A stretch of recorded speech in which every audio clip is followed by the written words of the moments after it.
అధికారులకు లేకపోతే అధికారానికి లోబడి ఉండటము అనేటువంటి విషయాన్ని మనము నేర్చుకుందాం.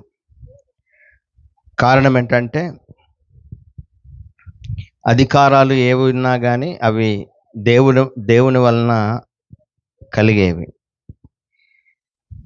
బైబిల్ చెబుతుంది అధికారులకు, అధికారానికి లేకపోతే ప్రభుత్వానికి క్రైస్తవులు లోబడి బ్రతకాలి అని బైబిల్ చెబుతుంది. అమెరికా దేశంలో ఒకానొక సందర్భంలో ఆ దేశాన్ని ఏలటానికి ప్రెసిడెంట్ పదవికి కొంతమంది నామినేషన్ వేశారు.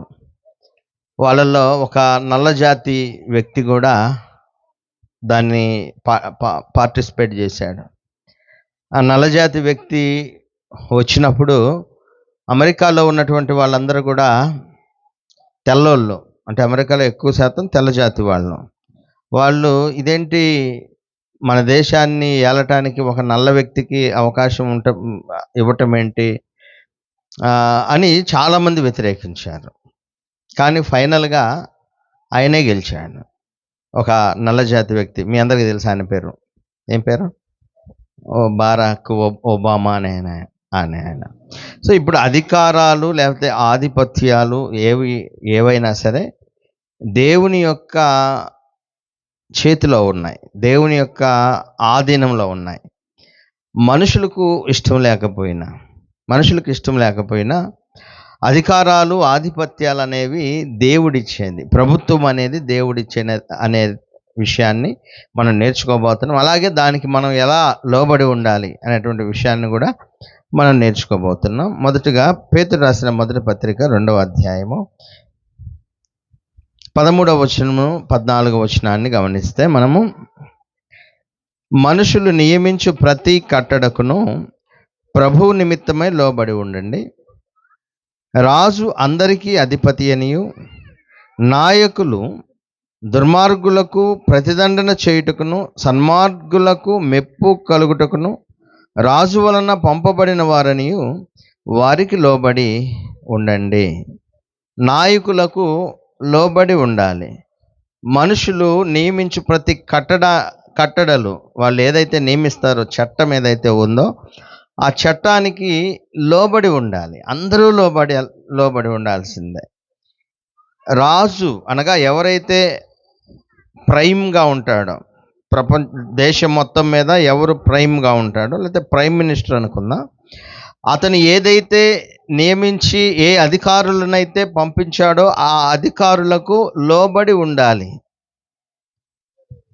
ఉండాలని బైబిల్ గ్రంథం సెలవిస్తుంది. రోమీలకు రాసిన పత్రిక ఒకసారి చూడండి. రోమీలకు రాసిన పత్రిక 13వ అధ్యాయము 1 నుంచి, ప్రతివాడును పై అధికారులకు లోబడి ఉండవలెను. ప్రతివారును పై అధికారులకు లోబడి ఉండవలెను. ఏలయనగా దేవుని వలన కలిగినది తప్ప మరి ఏ అధికారమును లేదు. ఉన్న అధికారములు దేవుని వలననే నియమింపబడి ఉన్నవి. ప్రతివాడు తమ పై అధికారికి లోబడి ఉండాలి. ఎందుకు లోబడి ఉండాలి అంటే, అధికారాలు ఏవైనా సరే అవి దేవుని వలన కలిగినవి. ఏ అధికారి అయినా సరే, ప్రైమ్ మినిస్టర్ మొదలుకొని ఊరిలో సర్పంచ్ వరకు మనకి చాలా అధికారాలు ఉన్నాయి లోకంలో. ప్రైమ్ మినిస్టర్ ఉన్నాడు, చీఫ్ మినిస్టర్ ఉన్నాడు, జడ్జిలు ఉన్నారు, పోలీస్ అధికారులు ఉన్నారు, స్టేట్ గవర్నింగ్ అంటే రాష్ట్రాన్ని నడిపించేటువంటి నాయకులు ఉన్నారు, అలాగే లోకల్ అఫీషియల్స్ ఉంటారు. అంటే టౌన్లోనైతే ఎంఆర్ఓలు, ఆర్ఐలు, విఆర్ఓలు, అట్లా విలేజ్ల్లో ఇంకా వారికి సంబంధించినటువంటి వాళ్ళు ఉంటారు. అలాగే టీచర్స్ ఉంటారు, లా ఎన్ఫోర్స్మెంట్ ఉంటుంది, అంటే చట్టాన్ని నడిపించేటువంటి వాళ్ళు ఉంటారు, అలాగే ఎంప్లాయర్స్ ఉంటారు. ఎందుకు లోబడి ఉండాలి అంటే, కలిగిన అధికారాలు ఏవి తమ వల్ల కాదు కానీ దేవుని వల్లనే కలిగాయి, దేవుడే నియమించాడు. కాబట్టి అందరూ లోబడి ఉండాల్సిందే. ఇంకా అధికారమును ఎదిరించువాడు దేవుని నియమాన్ని ఎదిరించున్నాడు. అధికారాన్ని ఎదిరించేవాడు దేవుని నియమాన్ని ఎదిరించున్నాడు.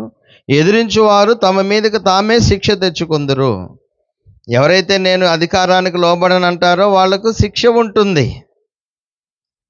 ఎందుకు శిక్ష ఉంటుంది అంటే వాళ్ళు మనుషుల్ని కాదు, దేవుని నియమాన్నే ఎదురిస్తున్నారు. మీరు ఎక్కడైనా ఆలోచించండి, భూమి మీద ఏ అధికారులైనా ఒక చట్టాన్ని తీసుకొచ్చినప్పుడు ఆ చట్టానికి ప్రతి మనిషి లోబడాల్సిందే. ఎందుకంటే అసలు అధికారాన్ని, చట్టాలను ఇచ్చింది దేవుడు. ఈ విషయాన్ని గమనించాలి. ఒకవేళ లోబడి ఉండకపోతే శిక్ష తెచ్చుకుంటారు. ప్రభుత్వము చేయువారు చెడ్డ కార్యములకే గాని మంచి కార్యములకు భయంకరులు కారు. నీకు మేలు కలుగుటకు అధికారులు దేవుని పరిచారకులు. వారికి భయపడక ఉండగోరితివా మేలు చేయము, అప్పుడు వారి చేత మెప్పు పొందుదువు. నీవు చెడ్డది చేసిన యెడల భయపడము. వారు ఊరకయే ఖడ్గము ధరింపరు. కీడు చేయు వారి మీద ఆగ్రహము చూపుటకే వారు ప్రతీకారం చేయు దేవుని పరిచారకులు. లా అండ్ ఆర్డర్ని తప్పిపోతున్నప్పుడు, మనుషులు దాని మీద నిలకడగా లేనప్పుడు వారిని సరిచేయటానికి దేవుడే నియమించి ఏర్పాటు చేసినటువంటి వారు వీళ్ళు. దేవుని సేవ చేస్తున్నారు. వీళ్ళు దేవుని సేవ చేస్తున్నారు. మంచి పనులే చేస్తారు. ప్రభుత్వం అనేది మంచి పనే చేస్తున్నారు. అందుకే కదా కింద వచనాలు ఏమంటాడంటే, మీరు పన్ను కూడా చెల్లించుచున్నారు. 13వ అధ్యాయం 7వ వచనం. అందుకే కదా మీరు పన్ను కూడా చెల్లించుచున్నారు. కాబట్టి ఎవనికి పన్ను వానికి పన్నును, ఎవనికి సుంకమో వానికి సుంకమును చెల్లించుడి.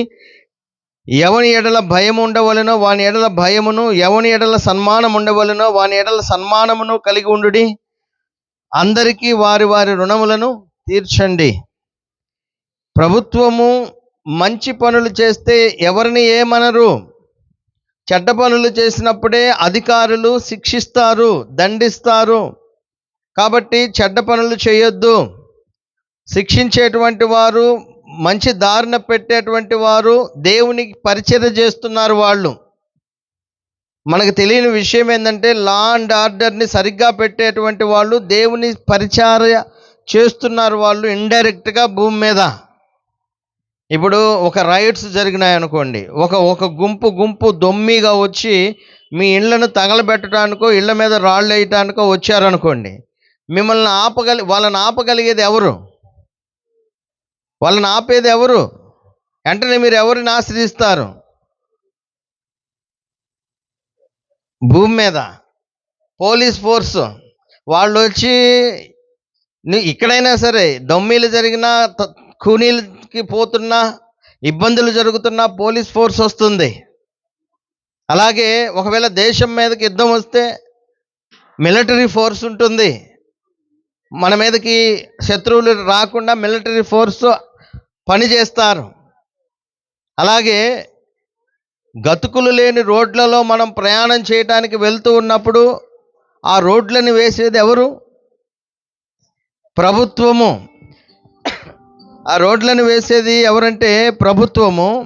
నీటి కొరత ఉన్నప్పుడు నీటి కోసము చెరువులు తవ్వించి, లేకపోతే పెద్ద పెద్ద ట్యాంకర్లు కట్టి, లేకపోతే ఇళ్లలోకి నీళ్లు తీసుకొచ్చేది ఎవరు?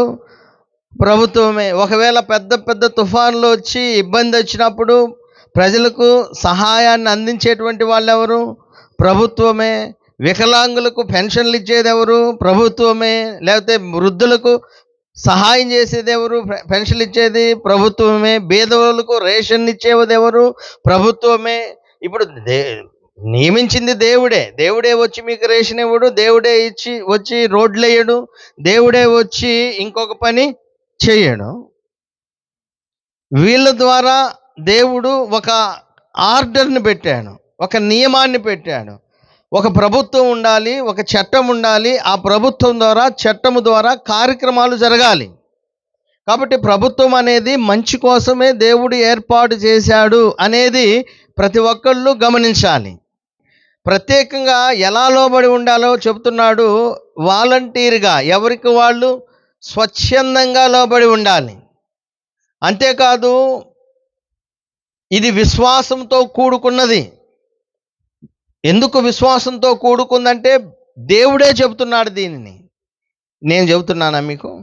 ప్రభుత్వానికి లోబడండి, అధికారులకు లోబడండి అని నేను చెబుతున్నానా? కాదు. లేకపోతే పేతురు చెబుతున్నాడా?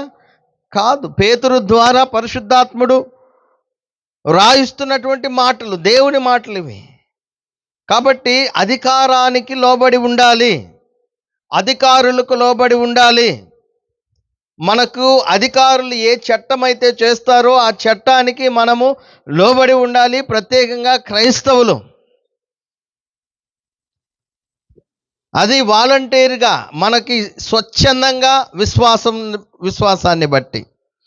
తీతుకు రాసిన పత్రిక 3వ అధ్యాయము 1వ వచనాన్ని చూస్తే, అధిపతులకును అధికారులకును లోబడి విధేయులుగా ఉండవలననియు అంటాడు పౌలు. ఎవరికి? అధిపతులకును అధికారులకు లోబడి విధేయులుగా ఉండాలి. వాళ్ళకి ఎదురు తిరగకూడదు, రయట్స్ చేయకూడదు, దొమ్మీలకు తిరగకూడదు. ప్రసంగి గ్రంథము 8వ అధ్యాయము 4వ వచనము, ప్రసంగి 8:4, రాజుల ఆజ్ఞ అధికారము గలది, నీవు చేయు పని ఏమని రాజుతో చెప్పగలవాడెవడు?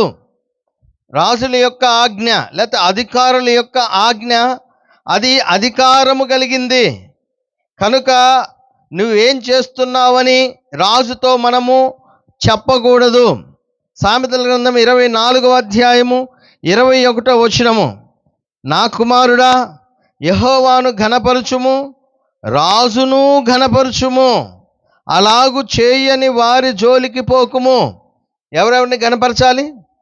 దేవునిని ఘనపరచాలి. అలాగే దేవుడు ఎవరినైతే అధికారిగా మన దేశానికి, ప్రపంచంలో ప్రతి దేశానికి ఒక అధికారి ఉంటాడు కదా, ప్రైమ్ మినిస్టర్ అని, అతనికి లోబడి ఉండండి, అతడి మాట వినండి, అతన్ని ఘనపరచండి అని గ్రంథము సెలవిస్తుంది, దేవుడు సెలవిస్తున్నాడు.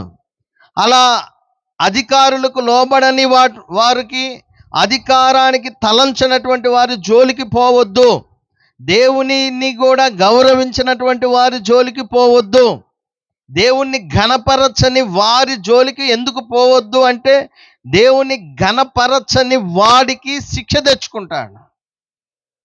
కాబట్టి వాడి శిక్షలో మనం కూడా పాలిభాగస్తులం అవుతాం. అలాగే అధికారులకు లోబడకుండా ఎదురు తిరిగే వాడికి కూడా శిక్ష ఉంటుంది. కాబట్టి అటువంటి వాడితో మనం పాలిభాగస్తులమైతే ఆ శిక్ష మనం కూడా అనుభవిస్తాం. కాబట్టి అటువంటి వారి జోలికి పోవద్దు. మత్తయి సువార్త 22వ అధ్యాయము దీనిలో ఇక్కడ యేసుక్రీస్తు ప్రభు వారి మాటల్లో కూడా ఏమంటాడంటే, 22వ అధ్యాయము 21వ వచనము, అందుకైన అలాగైతే కైసరువి కైసరుకును, దేవునివి దేవునికి చెల్లించుడని వారితో చెప్పెను. కైసరువి కైసరుకి చెల్లించాలి, దేవునికి ఇవ్వాల్సినవి దేవునికి చెల్లించాలి. ఆ రోజుల్లో యేసుక్రీస్తు ప్రభు వారి దగ్గరికి యూదులు ఇంకా కొంతమంది వచ్చి ఆయనను చిక్కులో పెట్టడానికి వాళ్ళు ప్రశ్న అడుగుతున్నారు. కైసరుకు అంటే ప్రపంచాన్ని ఏలే రాజుకు పన్ను చెల్లించొచ్చా? యూదుల దృష్టిలో రోమీయులు భక్తిహీనులు, దేవుణ్ణి ఎరగని వారు. అటువంటి దేవునిని ఎరగని భక్తిహీనులు మన యూదా ప్రజలనే కాదు లోకాన్ని ఏలుతున్నారు. కాబట్టి సీజర్కు పన్ను చెల్లిస్తుండేవాళ్ళు లోకమంతా. వీళ్ళొచ్చి యూదులేమో ఒక భక్తిహీనుడికి మనం చెల్లించేదేంది, ఒక భక్తిహీనుడు సీజరు, కాబట్టి ఇట్లా ఒకవేళ ఆ మాటని పన్ను చెల్లించకపోతే శిక్ష ఉంటుందని తెలిసి కూడా వాళ్ళు యేసుక్రీస్తును శోధించడానికి ఈ మాట అన్నారు. ఒకవేళ యేసుక్రీస్తు వద్దు, వాడు భక్తిహీనుడు, వాడు రోమీయుడు, మంచోడు కాదు, వాడికి పన్ను చెల్లించొద్దు అని ఒకవేళ అంటే ఎన్ని చిక్కులో పెడదామని. కానీ యేసుక్రీస్తు ప్రభువారు ఏమన్నాడంటే, మీ దగ్గర ఉన్న కాయిన్ ఒకటి తీసుకురండి, అంటే డబ్బు ఉంటుంది కదా కాయిన్, ఆ కాయిన్ మీద ఎవరి బొమ్మ ఉంది? సీజర్ది, కైసరుది. అది అయితే కైసరుది ఉంది కాబట్టి కైసరుకి ఇవ్వండి, దేవునికి ఇవ్వాల్సినవి దేవునికి ఇవ్వండి. అంటే దాని అర్థము ప్రతి వానికి వాని రుణములు తీర్చాలి. ఎవరికి లోబడి ఉండాలో వారికి లోబడి ఉండాలి. ఎవరి ఎడల మనం సన్మానించాలో వారిని సన్మానించాలి. ఎవరి ఎడల భయభక్తులు కలిగి ఉండాలో వారి ఎడల భయభక్తులు కలిగి ఉండాలి. దేవుని ఎడల భయము, భక్తి. అలాగే లోక సంబంధమైనటువంటి అధికారుల దగ్గర భయంతో ఉండాలి. సో ఇక్కడ వీటన్నిటిని బట్టి మీరు ఆలోచన చేస్తే మీరు గ్రహించిన విషయం ఏంటి? ఇక్కడ మనము అధికారులకు, ప్రభుత్వానికి లోబడి ఉండాలి. లోబడి ఉండాలి. ఎందుకు లోబడి ఉండాలి? అధికారాలు, ప్రభుత్వాలు ఎవరి చేత నియమింపబడ్డాయి? దేవుని చేత నియమింపబడ్డాయి. దేవుని చేత నియమింపబడని అధికారాలు ఏవీ లేవు. సొంతగా ఎవడు అధికారంలోనికి రాలేడు. దేవుడే పరిస్థితులను బట్టి అందరి మేలు కొరకు అన్నిటినీ ప్రభుత్వంగా ఏర్పాటు చేసి ఆ ప్రభుత్వంలో ఒక క్రమాన్ని పెట్టి ఒక్కొక్కళ్ళని అధికారులుగా నియమించాడు. అయితే మనం అనుకోవచ్చు, మరి చెడ్డోళ్ళు అయితే ఎట్టండి? ఒకవేళ నిజమే అధికారులకు లోబడి ఉండాలి, మరి చెడ్డోళ్ళు అయితే, వాడు భక్తిహీనుడైతే, వాడు దుర్మార్గుడైతే, దేవుని ఎరగని వాడైతే క్రైస్తవులు లోబడి ఉండాలా అని మీరు అడగవచ్చు. దానికి దేవుని సమాధానం ఏంటంటే లోబడి ఉండాల్సిందే. వాస్తవానికి పేతురు కథ రాస్తుంది, ఇది లోబడి ఉండండి. ఇందాక మనం పేతురు రాసిన పత్రిక చదువుకున్నాం. ఈ పేతురు రాస్తున్న సందర్భంలో రోమా ప్రభుత్వాన్ని ఏలుతున్నటువంటి బహుశా నీరో చక్రవర్తి అప్పుడు ఏలుతున్నటువంటి వాడు. ఈ పేతురుకు తెలియని విషయం ఏంటంటే ఆ తర్వాత నీరోనే పేతుర్ని తలకిందులుగా సిలువేసి చంపబోతున్నాడు. పేతుర్ని తలకిందులుగా సిలువేసి చంపబోయేవాడు నీరోనే. అంతకుముందు క్రైస్తవులందరినీ హింస పెట్టినటువంటి వాడు అతనే. రోమ్ పట్టణాన్ని తగలబెట్టి ఫిడేలు వాయించుకుంటూ కూర్చొని రోమా పట్టణము తగలబడటానికి కారణం క్రైస్తవులని చెప్పి వాళ్ళ మీద నిందమోపి క్రైస్తవులను తగలబెట్టినటువంటి వాడు ఇతడే. తర్వాత పౌలును తలకాయ నరికించినప్పుడు కూడా ఉంది నీరోనే. మరి అటువంటప్పుడు పేతురు ఏం రాయాలా? వాడు భక్తిహీనుడు, ఇప్పుడు మనల్ని ఏలుతున్నవాడు, వాడు రోమీయుడు, దేవుణ్ణి ఎరగనివాడు, మీరెవరు వాడికి లోబడొద్దు, వాడి అధికారానికి వాడి ఆధిపత్యానికి మీరు తలొగ్గొద్దు అని రాయాల. వాస్తవానికి పేతురులో ఏమి లేదు ఇక్కడ. ఇది రాయిస్తుంది ఎవరు? పరిశుద్ధాత్మ ప్రేరేపణ ద్వారా దేవుడే రాయిస్తున్నాడు. కాబట్టి దేవుడే చెబుతున్నాడు ఏమని? పై అధికారాలు ఎవరైనా సరే, వాడు ఎటువంటి వాడైనా సరే, క్రైస్తవులుగా మన బాధ్యత ఏంటంటే వారికి లోబడి ఉండాలి.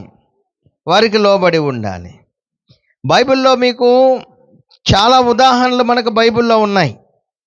దేవుని ప్రజలు క్రూరమైన అన్ని జనాంగపు వారి కింద నలిగిపోయినట్లు, వారు వీరి మీద అధికారం చేసినట్లు, వీరు వాళ్ళ కింద ఉన్నట్లు దేవుడే దానికి అనుమతించినట్లు కూడా మనకు ఉంటుంది బైబిల్లో. దేవుని ప్రజలు ఒక నియంతలకు, క్రూరులకు అప్పగిస్తే వాళ్ళు వీళ్ళను ఏలిన సందర్భాలు ఉన్నాయి. ఐగుప్తీయులు ఎవరు? ఈజిప్షియన్స్ ఎవరండి? దేవుణ్ణి ఎరిగిన వాళ్ళ? పూర్తి దేవుణ్ణి ఎరగనటువంటి వాళ్ళు, భక్తిహీన జనాంగము. ఐగుప్తీయుల కింద ఇశ్రాయేలీయులు ఏమయ్యారు? ఎలా ఉన్నారు ఇశ్రాయేలు? ఐగుప్తీయుల కింద బానిసలుగా ఉన్నారు, భయంకరమైన స్థితిలో ఉన్నారు. దేవుడు దానికి అనుమతించాడు. చేసేదేం లేదు. ఐగుప్తీయుల తర్వాత బబులోనీయులు వచ్చారు. వీళ్ళనే కల్దీయులు అంటారు. వీళ్ళు మహాక్రూరులు. వీళ్ళు ఎంత క్రూరులు అంటే వాళ్ళ గుర్రాలు ఎటువంటి అంటే చిరత పుల్లు లాంటి వేగంతో కూడుకున్న గుర్రాలు వాళ్ళవి. అంతేకాదు వీళ్ళు మహా ఉద్రేకం కలిగి జనాల మీదకి వస్తారంట. వీళ్ళు ఎట్లా వీళ్ళ రౌతులు అంటే వీళ్ళ దగ్గర ఉన్న సైన్యం ఎటువంటి వాళ్ళంటే వేట కొరకు తటాలున్న చొరబడి వేటను పట్టుకోవడానికి వెళ్ళే పక్షిరాజు అంత వేగంగా పరిగెత్తేటువంటి వాళ్ళు వీళ్ళకు కాని తమ ఉనికి పట్టు కాని స్థలాలను ప్రాంతాలను ఆక్రమించుకునే వీళ్ళు క్రూరులు, ఉద్రేకం కలిగిన వాళ్ళు, తమకు సంబంధించిన దానిని పట్టుకోవటానికి ఆక్రమించడానికి సిద్ధంగా వెళ్ళేటువంటి వీళ్ళు. ఈ వచనాలు మీరు తర్వాత చూడండి. హబక్కూకు గ్రంథము 1వ అధ్యాయము 6 నుంచి 10 వచనాల వరకు మీరు చూడవచ్చు. ఇంకా చూడండి, వీళ్ళను గురించి ఏమంటాడంటే వీళ్ళు బలాత్కారం చేస్తారు. ఇంకా వీళ్ళు ఏ రాజ్యాల మీద పడి దోచుకుంటారో ఆ రాజ్యాలను పట్టుకొని ఆ రాజులను, అధికారులను, అధిపతులను హేళన చేస్తారు. వీళ్ళు అంత దుర్మార్గులు. వీళ్ళు కూడా దేవుని ప్రజల్ని ఏలారా లేదా? బబులోనీయులు ఏలారా? ఏలారు. దేవుని ప్రజలు వాళ్ళ కింద ఉండటానికి దేవుడు బబులోనీయులకు అనుమతిచ్చాడు.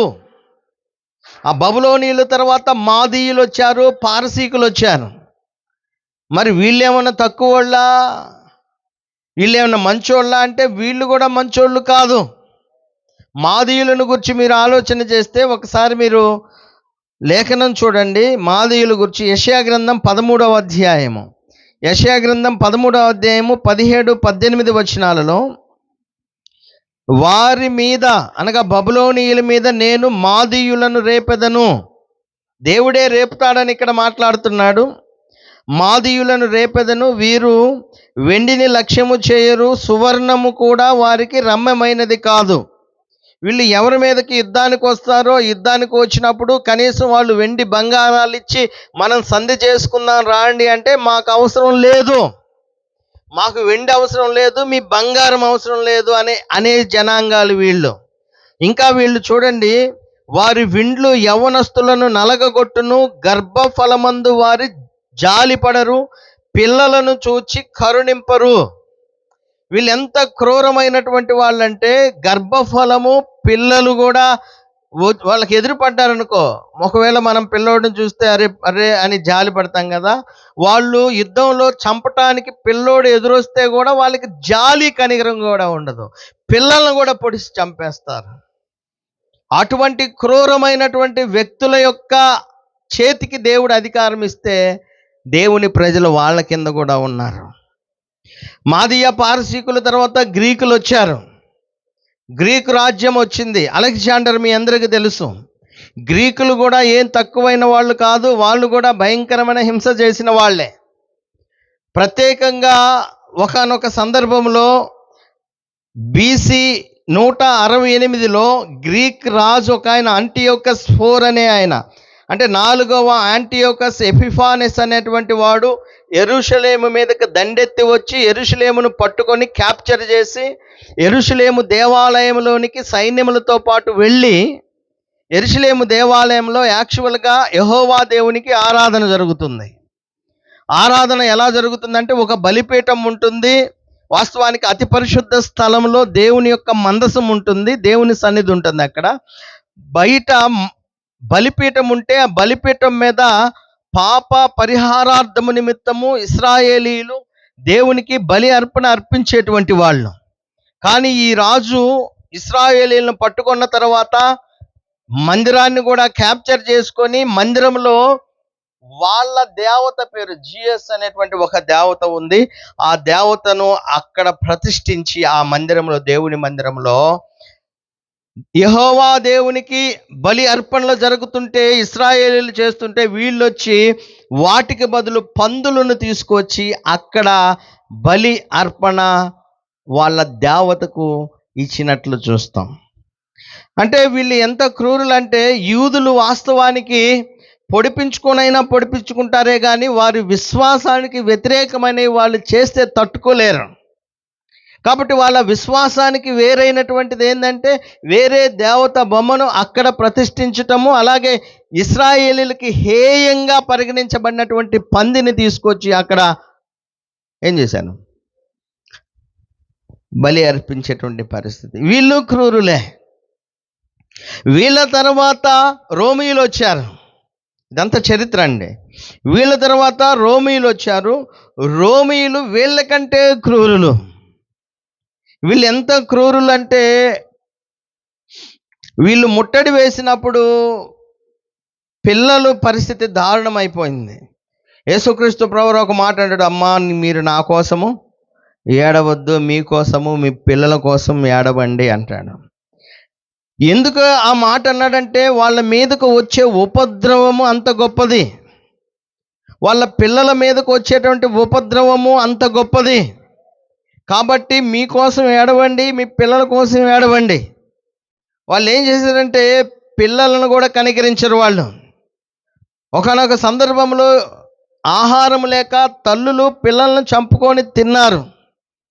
తమ సొంత పిల్లలను చంపుకొని అన్నంగా, అంటే ఆహారం లేక ఆకలితో అలమటించి తిన్నారు. యెరూషలేము దేవాలయాన్ని రాయి మీద రాయి లేకుండా పడగొట్టారు వాళ్ళు. ఇంకా భయంకరమైనటువంటివి చేశాను. వాళ్ళ కాలంలోనే రాయబడిన హెబ్రీలకు రాసిన పత్రిక, దానిలో వాళ్ళు చేసినవి కొన్ని ఇక్కడ బైబిల్లో ఉన్నాయి, మీరు చూడండి. హెబ్రీలకు రాసిన పత్రిక 10వ అధ్యాయము 32వ వచనం నుంచి నేను చదువుతాను, జాగ్రత్తగా వినండి. అయితే మీరు వెలిగింపబడిన మీదట శ్రమలతో కూడిన గొప్ప పోరాటము సహించిన పూర్వపు దినములు జ్ఞాపకము తెచ్చుకొనుడి. ఒక విధముగా చూచితే మీరు నిందలను బాధలను అనుభవించుట చేత 10 మందిలో ఆరడి పడితిరి. మరి ఒక విధంగా చూచితే వాటి అనుభవించు వారితో పాలువారైతిరి. చూడండి, 2 వచనాల్లో మనకు కనపడుతుంది ఏంటంటే, శ్రమలను గొప్ప పోరాటమును వీరు సహించారు, నిందలను బాధలను అనుభవించారు, ఆరడి పడ్డారు. ఇంకా ఖైదులో ఉన్న వారిని కరుణించి మీకు మరి శ్రేష్టమైన స్థిరమైనదైన స్వాస్థ్యమున్నదని ఎరిగి మీ ఆస్తి కోల్పోవుటకు సంతోషముగా ఒప్పుకొంటిరి. వీరు తమ ఆస్తిని కోల్పోయారు. అలాగే 36వ వచనము, మరికొందరు 11వ అధ్యాయం హెబ్రీ 11:36, మరికొందరు తిరస్కారములను, కొరడా దెబ్బలను, మరి బంధకములను, ఖైదును అనుభవించిరి. రాళ్లతో కొట్టబడిరి, రంపములతో కోయబడిరి, శోధింపబడిరి, ఖడ్గముతో చంపబడిరి. గొర్రె చర్మములను మేక చర్మములు వేసుకొని దరిద్రులై ఉండి శ్రమపడి హింస పొందుచు అడవులలోను కొండల మీదను గుహలలోను సొరంగాలలోను తిరుగులాడుచు సంచరించిరి. అట్టి వారికి ఈ లోకము యోగ్యమైనది కాదు. రోమీల కాలంలో కూడా ఇవి జరిగినాయి. రోమీలకు ముందు జరిగినాయి, రోమీల కాలంలో కూడా జరిగినాయి. ఏం జరిగినాయి అంటే, వీళ్ళు భయంకరమైన హింస పొందారు. వీళ్ళు నలుగురిలో అవమానాలు అనుభవించారు, నిందలు పడ్డారు, చెరసాల్లో త్రోయబడ్డారు, ఆస్తిని కోల్పోయారు. అవసరమైతే మీ ఆస్తులు జప్తు చేస్తా అన్నారు. ఆస్తులు కోల్పోయారు. ఇంకా రంపాలతో కోయబడ్డారు, రాళ్లతో కొట్టబడ్డారు, గొర్రె మేక చర్మాలు ధరించుకొని దరిద్రులయ్యారు. ఇల్లు లేకుండా వాళ్ళు ఎడారుల్లో, అరణ్యాల్లో, అడవుల్లో, కొండల మీద, గుహల్లో తిరుగులాడుతూ ఉన్నారు. దరిద్రులైపోయారని ఉంది. అంటే రోమీలు కూడా ఇంత కఠినమైనటువంటి పరిస్థితి తీసుకొచ్చినా క్రైస్తవులకి బైబిల్ చెప్పేది ఏంటంటే లోబడి ఉండండి, అధికారులకు లోబడి ఉండండి, ప్రభుత్వానికి ఆధిపత్యానికి లోబడి ఉండండి. దేవుడే వారికి అనుమతించాడు. అయితే ఇక్కడ ఒక ప్రశ్న, దేవుడు ఎందుకు భక్తిహీనులను అధికారులుగా చేయాలి?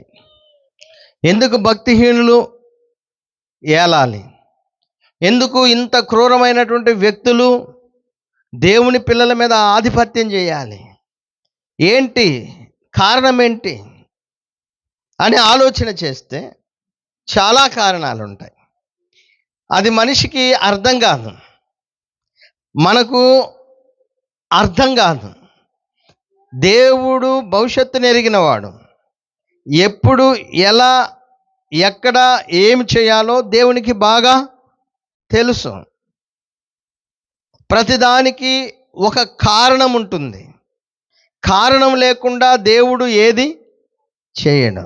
ఇలా ప్రపంచవ్యాప్తంగా కొన్ని జరుగుతూ ఉన్నాయి. ఎందుకు అనుమతిస్తున్నాడు దేవుడు? ఎందుకు భక్తిహీనులను ఏలుబడి చేయటానికి దేవుడు అనుమతిస్తున్నాడు అంటే మనకు అన్ని విషయాలు తెలియవు, కానీ దేవునికంటూ కొన్ని కారణాలు ఉంటాయి. బైబిల్లో వాటిని కొన్ని మనం చూద్దాం. ఒక ఉదాహరణకు, ఇంతకుముందు మనం ఏం చెప్పుకున్నాము? దేవుడు ఎవరి కింద ఇశ్రాయేలీయుల్ని బానిసలుగా ఉంచాడు? ఐగుప్తీయులు. వాళ్ళు భయంకరమైన బాధ పెట్టారు కదా ఐగుప్తీయులు ఇశ్రాయేలీయుల్ని. అదొక ఇనప కొలిమి లాగా ఉంది వాళ్ళకి, ఇశ్రాయేలీలకి. మరి ఎందుకు ఈ భక్తిహీనుడైన ఫరోకి అనుమతించాడు దేవుడు అంటే దానికి కారణం బైబిల్ చెబుతుంది. ఒకసారి మనము రోమీలకు రాసిన పత్రిక ఒకళ్ళు చదవండి, 9వ అధ్యాయము. రోమీలకు రాసిన పత్రిక 9వ అధ్యాయము 17వ వచనాన్ని చూడండి ఒకసారి. 9:17 ఒకళ్ళు చదవండి. మరియు లేఖనము, ఫరో ఎవరు?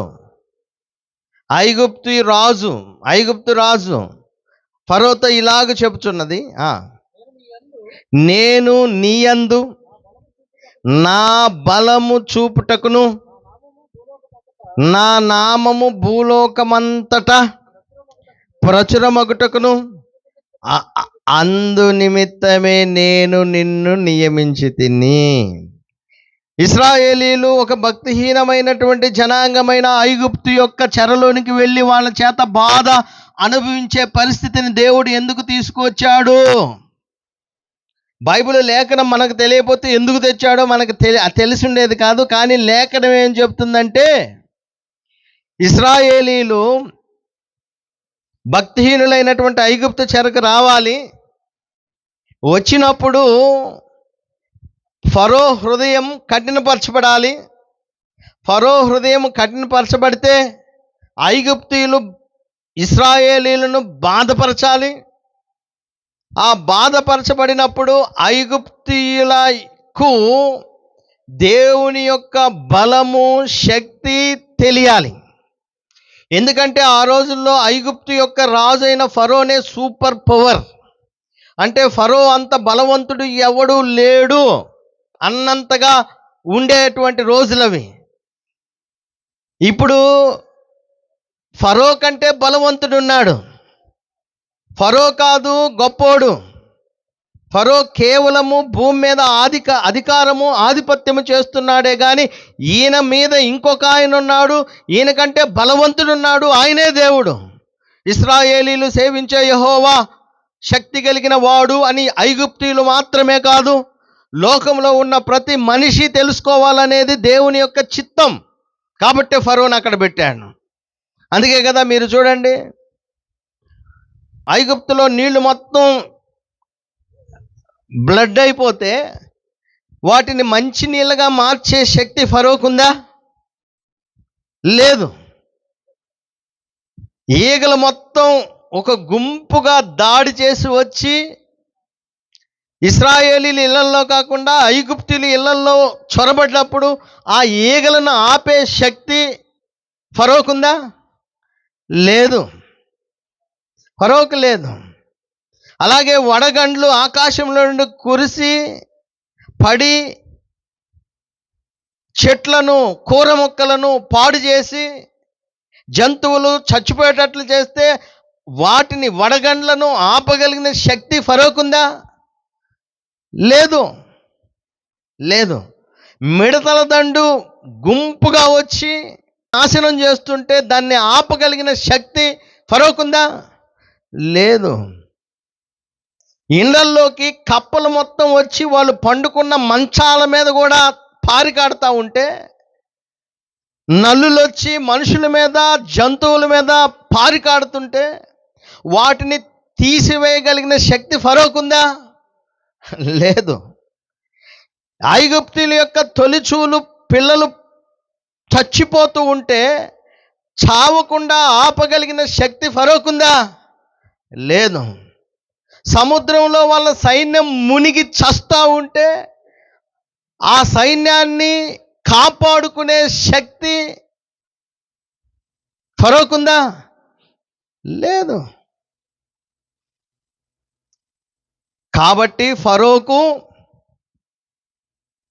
సూపర్ పవర్ నేను అనుకున్న ఆయనకు నువ్వు కాదు నేను అని దేవుడు కనపరచటానికి ఐగుప్తీయుల దగ్గర ఇశ్రాయేలీలను ఉంచాడు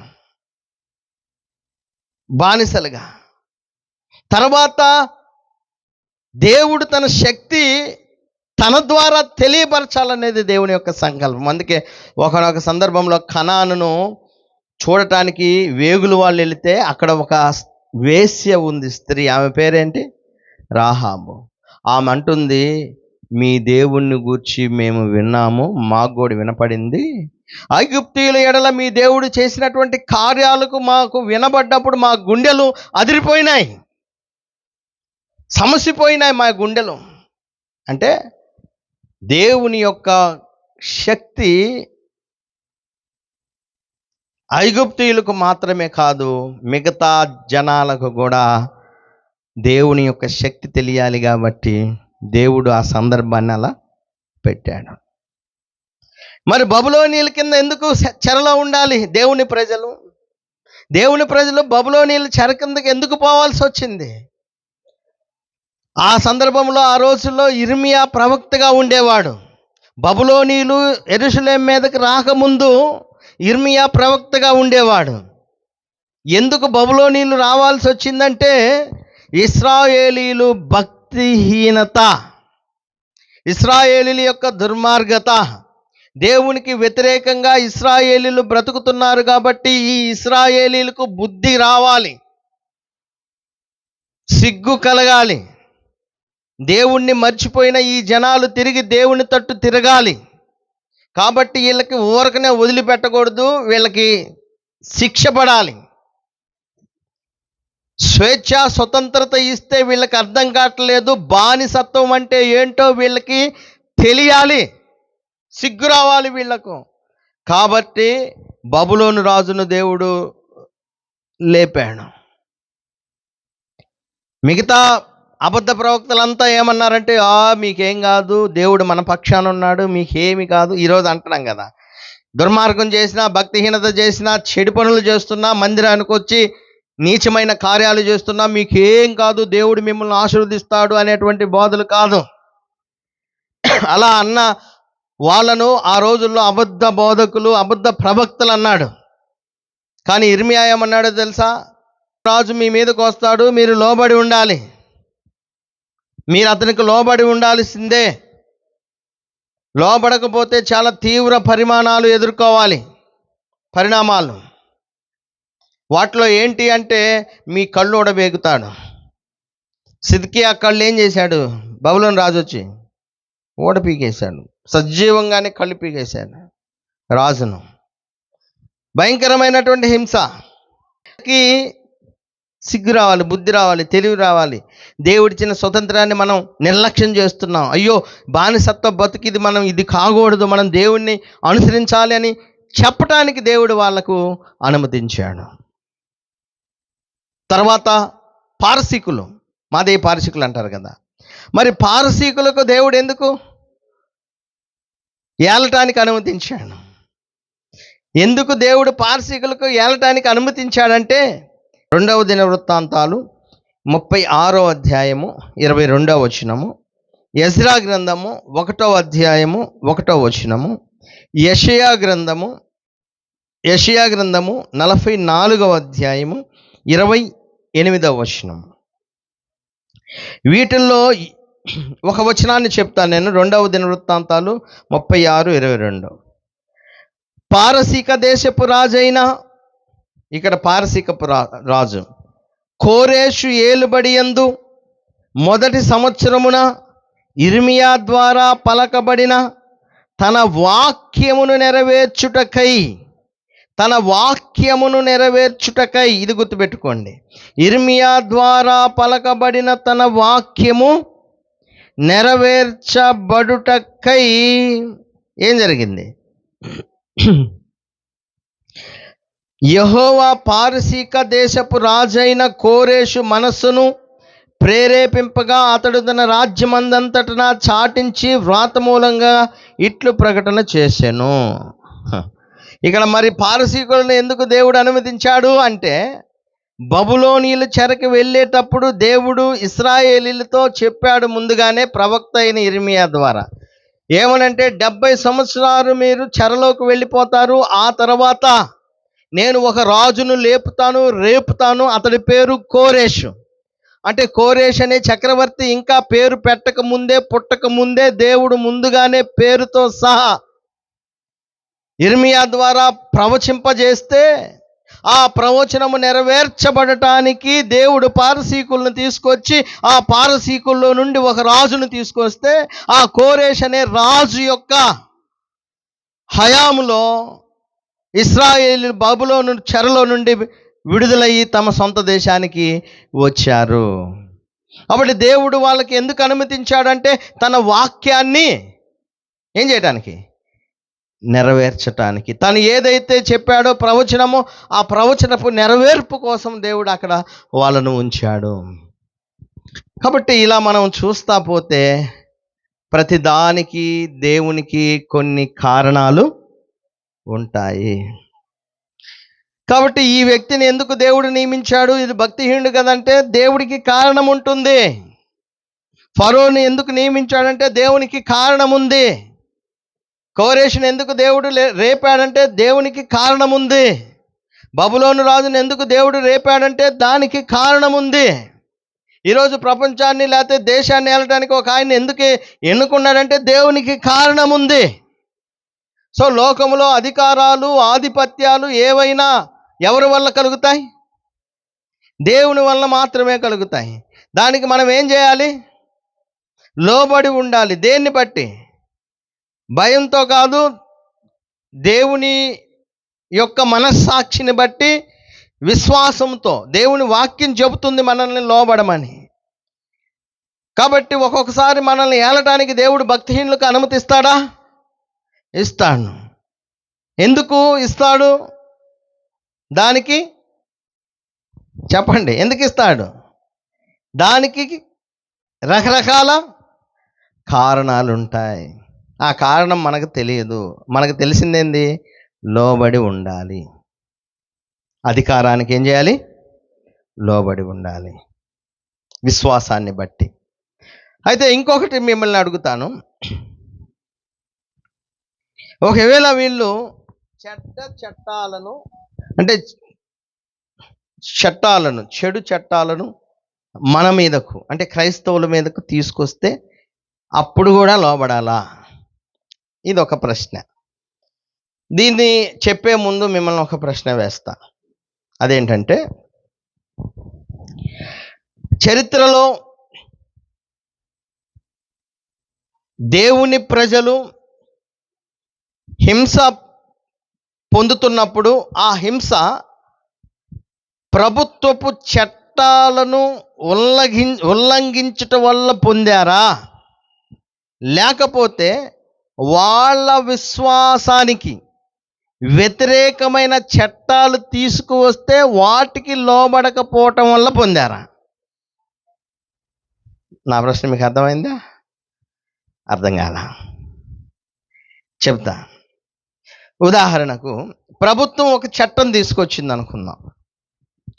చెత్త పన్ను కట్టాలా? కరెంటు బిల్లు కట్టాలా? నీటి పన్ను కట్టాలా? ఇంటి పన్ను కట్టాలా? కరెంటు బిల్లు పెంచుతున్నాం. ఇట్లా చాలా ఉన్నాయి. చాలా ఈ చట్టాలను లేకపోతే ఇదిగో స్కూళ్ళల్లో ఫీజు వచ్చే సంవత్సరం నుంచి ఇంత పెంచుతున్నాం, పెట్రోల్ ధర ఎంత పెరుగుతుంది. ఇట్లా చాలా ప్రభుత్వం అన్నాక వాళ్ళు రకరకాల చట్టాలు తీసుకొస్తారు. ఈ చట్టాలను తీసుకువచ్చినప్పుడు క్రైస్తవులు ఏం చేయాలి? ఖచ్చితంగా ఎవరైనా సరే ఖచ్చితంగా లోబడి ఉండాలి. అయితే ఇక్కడ నేనేం చెప్తున్నానంటే, క్రైస్తవ విశ్వాసానికి చట్టానికి సంబంధము లేదు. ఇది గుర్తుపెట్టుకోవాలి. క్రైస్తవ విశ్వాసానికి చట్టానికి సంబంధం లేదు. ఇది కేవలము బైబిల్ విశ్వాసము. మనం అనుసరించేది ఏంటి? బైబిల్ విశ్వాసం, దేవుని వాక్యము. అయితే ఇప్పుడు దేవుని యొక్క విశ్వాసము, దేవుని వాక్యపు విశ్వాసాలకి వ్యతిరేకమైన చట్టాలను వారు తీసుకువచ్చినప్పుడు మనం ఏం చేయాలంటే వాళ్ళని ఎదిరించకూడదు, కానీ వాళ్ళని తిట్టకూడదు, దూషించకూడదు, కానీ వాళ్ళు చెప్పింది మాత్రం మనము చేయకూడదు. దేవుని విశ్వాసం ఏదైతే ఉందో, దేవుడి వాక్యపు విశ్వాసపు మూలాలు ఏవైతే ఉన్నాయో వాటినే మనం అనుసరించాలే కానీ మన విశ్వాసాలకు వ్యతిరేకమైన చట్టాలు తెచ్చినా మనం లోబడి ఉండాల్సిన అవసరము లేదు. మిగతా ఏ చట్టమైనా తీసుకురండి, క్రైస్తవులు లోబడాలి. ఈ విషయాన్ని చాలా గుర్తుపెట్టుకోవాలి. ఎందుకు ఈ విషయాన్ని చెప్తున్నానంటే, బైబిల్ గ్రంథంలో మనకు కొన్ని వచనాలు ఉన్నాయి. ఆ కొన్ని వచనాలు చదవటానికి సమయం లేదు కాబట్టి నేను చెబుతాను, మీరు తర్వాత వెళ్ళి చదువుకోండి.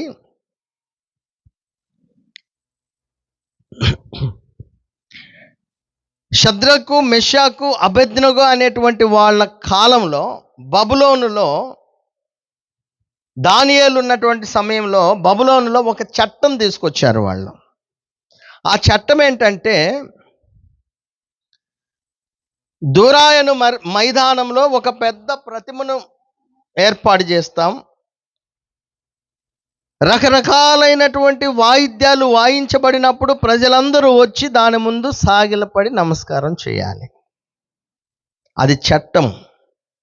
ఆ వచనాన్ని మీరు ఎక్కడ చూస్తారంటే దానియేలు గ్రంథం 3వ అధ్యాయము 10-11 వచనాల్లో చూడవచ్చు. 10-11 వచనాల్లో చట్టాన్, అది ఒక కట్టడ అని ఉంటుంది చూడండి. మీరు కట్టడ నియమించి అని ఉంటుంది అక్కడ. ఆ బంగారు ప్రతిమకు నమస్కారం చేయకుండా సాగిలపడని వాడెవడో వాడు అగ్ని గుండములో పడవేయబడతాను. ఇది ఇశ్రాయేలీలు అంటే దేవుణ్ణి సేవించేటువంటి వారి విశ్వాసానికి వ్యతిరేకమైన చట్టం ఇది. అంత మాత్రాన వీళ్ళు ప్రభుత్వానికి వ్యతిరేకంగా దొమ్మీలు చేయలా, లేకపోతే వీళ్ళు రైట్స్ చేయలా, ఏమి చేయలా.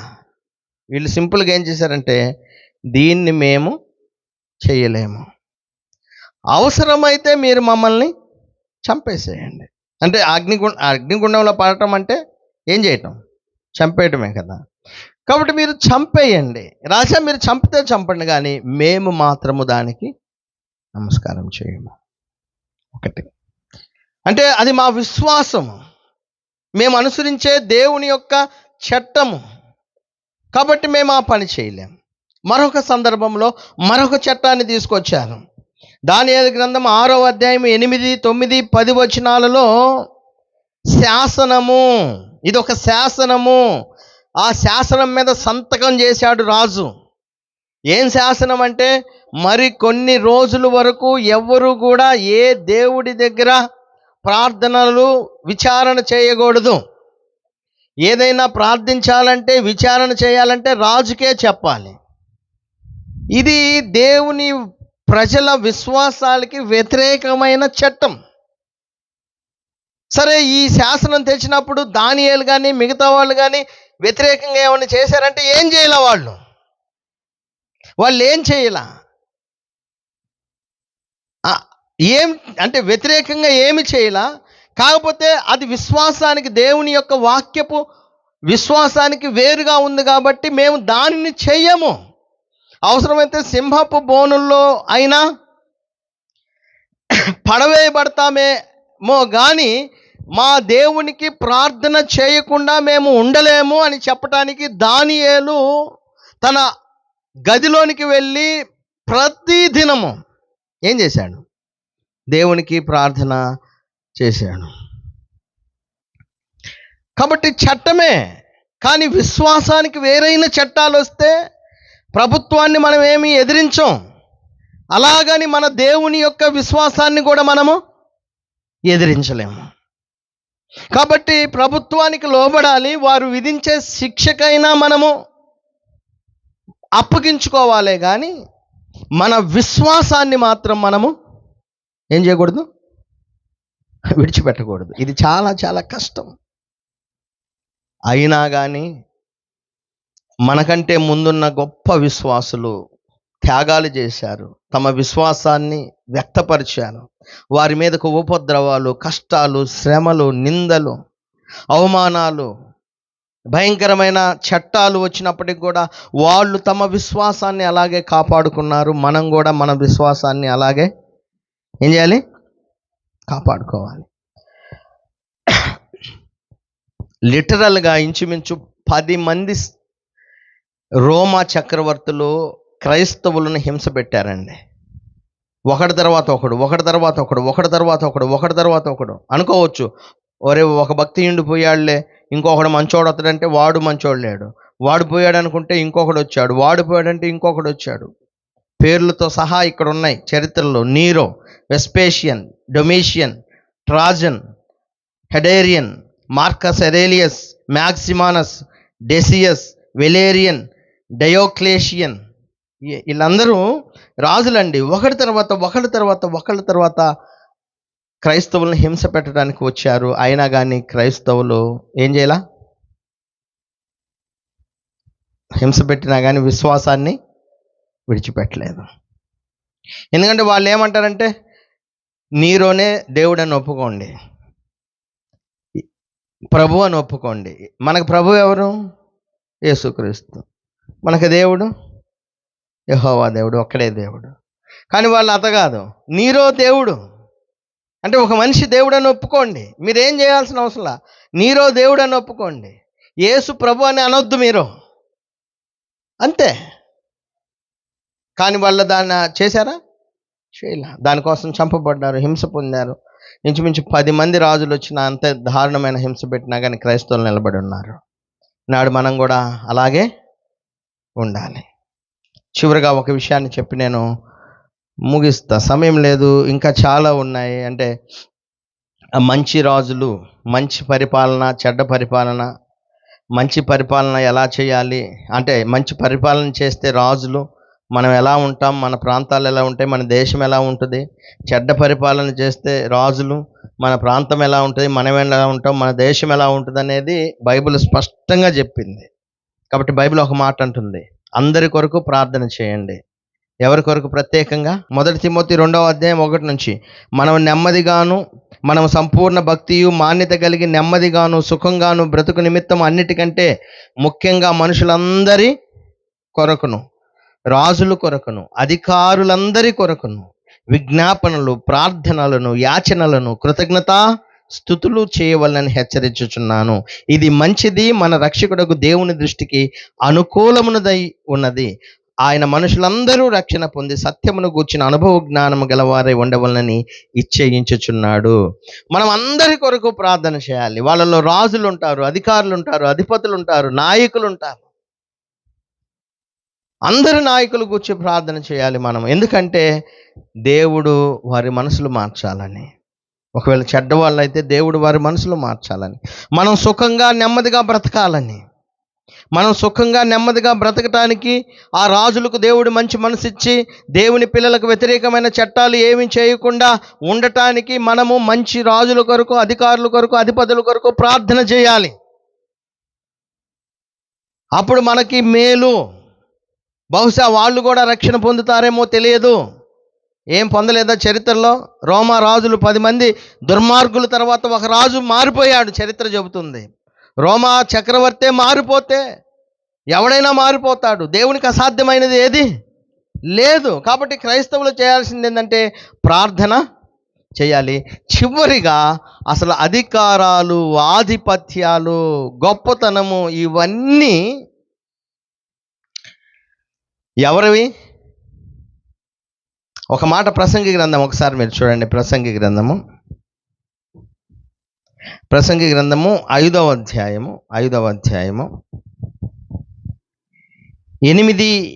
వచనం ఒకసారి చూడండి. 8వ వచనం. ఒక రాజ్యమందు బీదలను బాధించుటయు, ధర్మమును న్యాయమును బలాత్కారము చేత మీరుటయు నీకు కనబడిన ఎడల దానికి ఆశ్చర్యపడకుము. కొన్ని చోట్ల బీదలు బాధించబడతారు, న్యాయం ఉండదు, బలాత్కారం ఉంటుంది, ధర్మం ఉండదు. బీదలు ఇబ్బంది పడేటువంటి ప్రాంతాలు ఉంటాయి. అయితే నువ్వు దానికి ఆశ్చర్యపోవద్దు, దానికి పడొద్దు. అధికారము నొందిన వారి మీద మరి ఎక్కువ అధికారము నొందిన వారు ఉన్నారు.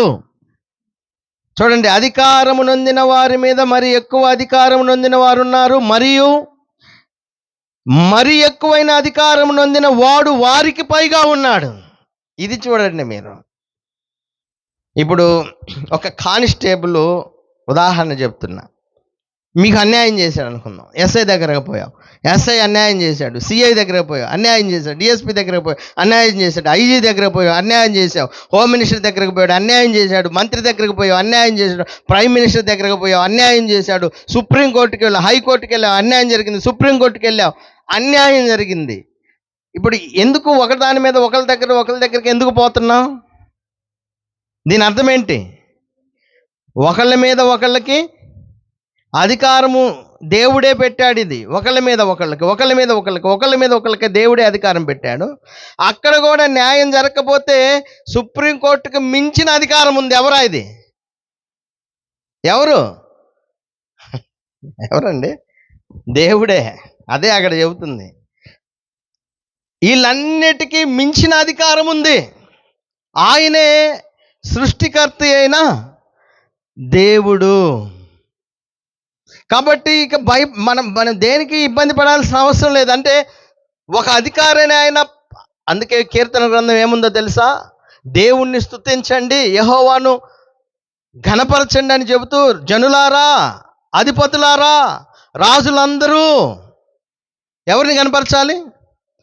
కీర్తన 148:11. భూజనులారా, సమస్త ప్రజలారా, భూమి మీదనున్న అధిపతులారా, సమస్త న్యాయాధిపతులారా, యెహోవాను స్తుతించండి. ఎందుకు? వీళ్ళందరికీ పైన అధికారి ఎవరు? దేవుడే.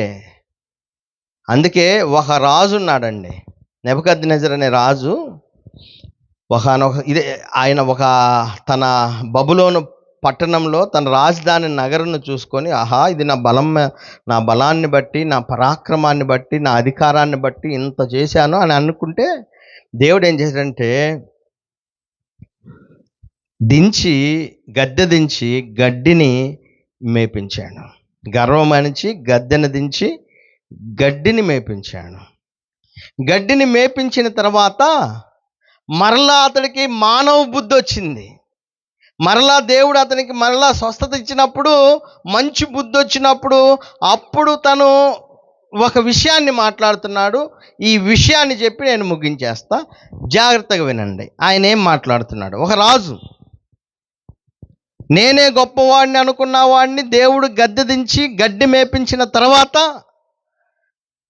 ఇప్పుడు తన కళ్ళు మళ్ళా మంచి దారిలోకి వచ్చి, ఇప్పుడు ఆకాశం వైపు తన కన్నులెత్తి చూసి ఇలాగ మాట్లాడుతున్నాడు. దానియేలు గ్రంథము 4వ అధ్యాయము 2 నుంచి చదువుతా. ఇదే ముగింపు, కొన్ని వచనాలు ఇవే ముగింపు. చూడండి ఆయన ఏం మాట్లాడుతున్నాడు. మహోన్నతుడగు దేవుడు నా ఎడల చేసిన అద్భుతములను, సూచక క్రియలను మీకు తెలియజేయుటకు నాకు మనస్సు కలిగెను. ఆయన సూచక క్రియలు ఎంతో బ్రహ్మాండమైనవి, మహోన్నతుడైన దేవుని యొక్క సూచక క్రియలు ఎంతో బ్రహ్మాండమైనవి. ఆయన అద్భుతములు ఎంతో ఘనమైనవి. ఆయన రాజ్యము శాశ్వత రాజ్యము. ఎవరి రాజ్యము? దేవుని రాజ్యము శాశ్వత రాజ్యము. అంటే భూమి మీద ఉన్న రాజ్యాలు శాశ్వతాలా? కాదు. భూమి మీద ఉన్న అధికారాలు శాశ్వతమా? కాదు. ఆధిపత్యాలు శాశ్వతమా? కాదు. ఆయన రాజ్యము శాశ్వత రాజ్యము. ఆయన ఆధిపత్యము తరతరములు నిలుచుచున్నది. ఆయన ఆధిపత్యము తరతరములు నిలుచున్నది. ఆ కాలము గడిచిన పిమ్మట నెబుకద్నెజరును నేను మరల మానవ బుద్ధి గలవాడనై నా కండ్లు ఆకాశము తట్టు ఎత్తి. ఇప్పుడు ఎవరి వైపు చూస్తుందంటే, ఇంతకుముందు కళ్ళు నెత్తికెక్కితే గర్వము, ఇప్పుడు కళ్ళు ఎక్కడ చూస్తున్నాయంటే ఆకాశంలో ఉన్నటువంటి దేవుని వైపు చూస్తున్నాయి బుద్ధి వచ్చిన తర్వాత. సో ఇప్పుడు ఆయన ఆకాశము తట్టు ఎత్తి చిరంజీవియు సర్వోన్నతుడు. చిరంజీవి అంటే శాశ్వత కాలం జీవించేవాడు అని, చిరకాలము జీవించేవాడు. చిరంజీవియు సర్వోన్నతుడకు దేవునికి స్తోత్రము చేసి ఘనపరిచి స్తుతించి తిని, ఆయన ఆధిపత్యము చిరకాలము వరకు, ఆయన రాజ్యము తరతరములకు ఉన్నవి.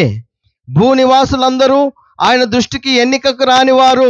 ఆయన పరలోక సేనల ఎడలను భూనివాసుల ఎడలను తన చిత్తము చొప్పున జరిగించువాడు. ఆయన చేయి పట్టుకొని నీవేమి చేయుచున్నావని ఆయనతో చెప్పుటకు ఎవడును సమర్థుడు కాడు. 37వ వచనము, ఇలాగు నెబుకద్నెజరును నేను పరలోకపు రాజు యొక్క, నేను భూమి మీద రాజును, పరలోకపు రాజు ఒక ఆయన ఉన్నాడు, ఆయనే దేవుడు. ఇప్పుడు ఒప్పుకుంటున్నాడు ఆయన. నేను భూమి మీద ఒకవేళ రాజునేమో, నా రాజ్యము శాశ్వతమైంది కాదు, స్థిరమైంది కాదు. కానీ పరలోకమందు ఉన్నటువంటి దేవుడు రాజు. ఆయన రాజ్యము శాశ్వత కాలము స్థిరమైనది. ఆ రాజు యొక్క కార్యములన్నీ సత్యములు. ఆ రాజు యొక్క కార్యములన్నీ సత్యములను, ఆయన మార్గములు న్యాయములున్నై ఉన్నవనియు, గర్వముతో నటించు వారిని ఆయన అణప శక్తుడనియు, ఆయనను స్తుతించుచు కొనియాడుచు ఘనపరుచుచున్నాను. అయిపోయింది. సో ఇప్పుడు అందరికంటే గొప్పవాడు, సర్వోన్నతుడు, సర్వశక్తి కలిగిన వాడు, శాశ్వత రాజ్యం కలిగిన వాడు, ఆధిపత్యం కలిగినటువంటి వాడు, తరతరాలు జీవించేవాడు, అందరికంటే గొప్ప రాజు ఎవరు? దేవుడు. భూలోకపు రాజు ఒక ఆయన సాక్ష్యం చెబుతున్నాడు చరిత్రలో. కాబట్టి ఇవన్నీ కూడా టెంపరవరీ. ఈ భూమి మీద ఉన్న అధికారాలు, ఆధిపత్యాలు, రాజ్యాలు అన్ని టెంపరవరీ. కానీ దేవుని యొక్క రాజ్యము శాశ్వతమైంది. సంఘంలో ఉన్న మనము దేవుని రాజ్యంలో ఉన్న వాళ్ళం. మనం సంఘం అంటే దేవుని రాజ్యము, మనం దేవుని రాజ్యం. ఒక రోజున దేవుడికి యేసుక్రీస్తు ఈ రాజ్యాన్ని అప్పగిస్తూ ఉంటాడు. ఒక రోజున శాశ్వత కాలం దేవునితో బ్రతుకుతాం మనం. కాబట్టి ఆ రాజ్య సభ్యులం మనం అందరం. ఆ గొప్ప రాజుకు మనము సేవకులము, ఆయన మనకు ప్రభువు. కాబట్టి ఆయన నియమించిన చట్టం ఏదైతే ఉందో భూమి మీద, దానికి మనం ఏం చేయాలి?